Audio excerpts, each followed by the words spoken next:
The man accused of luring a 9-year-old boy to his death in Chicago is now behind bars. Corey Morgan has been charged with first-degree murder in the execution-style shooting of Tyshawn Lee. Lee was killed earlier this month in an alley near his grandmother's house.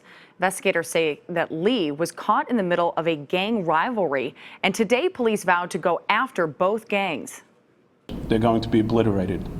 That gang just signed its own death warrant because all along, from day one, when we knew the circumstances of this being gang interaction, I said, prepare the plan, don't jeopardize the investigation, but we're going to go and destroy that gang now. And, by the way, the rival gang too. We're going to assign resources to ensure that neither one of those gangs can raise its head again.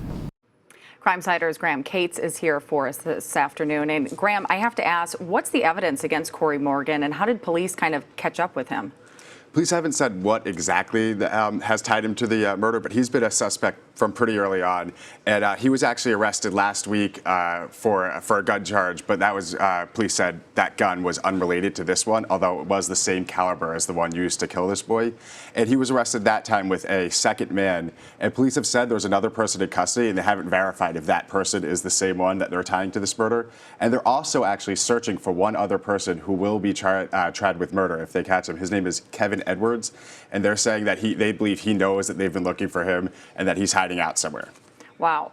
Since the beginning, police have said that Tyshawn May has been the target because of this gang affiliation, that his father was maybe originally the target. They went after the little boy to really show, double down, I guess, on creating this horrible act on this little boy.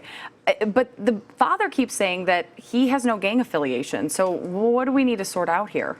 Right. His father does deny everything. But what police are saying is that Corey Morgan's brother was recently murdered, and they think that this was retribution for that. They think it's at least the third in a string of killings that are going back and forth between two gangs. And they're not saying specifically which gangs they are, because they said that in Chicago and actually in a lot of cities, everything's kind of broken into these really kind of hyper-local factions. And so they're saying, this is really two groups of people that have been having issues with each other.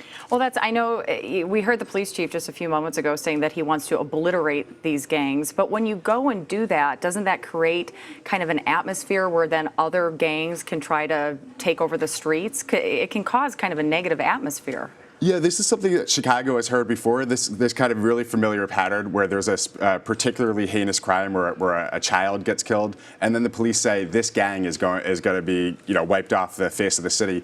There's a famous case from 2011 where a gang called the Maniac Latin Disciples were behind the deaths of 2 children in a park.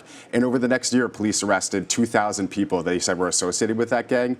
But what happened is, if you take away the group that controls a territory, Chicago has dozens of gangs and hundreds of factions within those gangs, and everyone tries to fill the territory. So one of the things that's going to be interesting going forward is to say, is this going to be any different? Are they going to not just decimate these 2 individual gangs, but also figure out some way to prevent the fight over the space they've already controlled?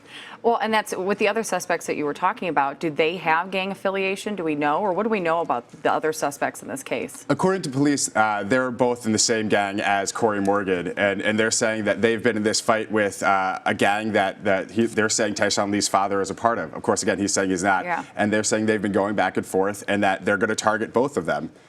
Is this the type of thing where gangs could now be going after children? I know you said there was another case, a 4-year-old, now a 9-year-old. I mean, it seems like that's just so heinous. Like, how could anyone do that? Yeah, this is kind of unique. I mean, you've seen things where children get caught up in the crossfire, and that's what happened in that previous example with the Maniac Latin Disciples. But the fact that this was kind of described as an execution, they're saying that these people lured him from a basketball game at a park to an alley where they killed him. That's where police are saying it's different, and that's why they said that they got a lot of tips from the community. There's this kind of there's this idea that people don't help police, that the no snitching thing, and police were really adamant about the fact that community members were the ones who helped them get to these arrests. What's kind of the next step in the process here? Well, that's what we're hoping to see. I mean, on the one hand, they're saying they're going full force after these gangs. Obviously, these people are going to be charged. Corey Morgan is going to have a bond hearing later today, and they're trying to arrest one other person. So there's going to be this judicial process, but then also this gang response that we're waiting to see. Yeah, we'll have to see how it all shakes out. Graham, thanks so much for being with us today. We appreciate you coming in. Thanks. Remember, you can track investigations and read up on the big crime stories of the day at cbsnews.com/Crime Insider.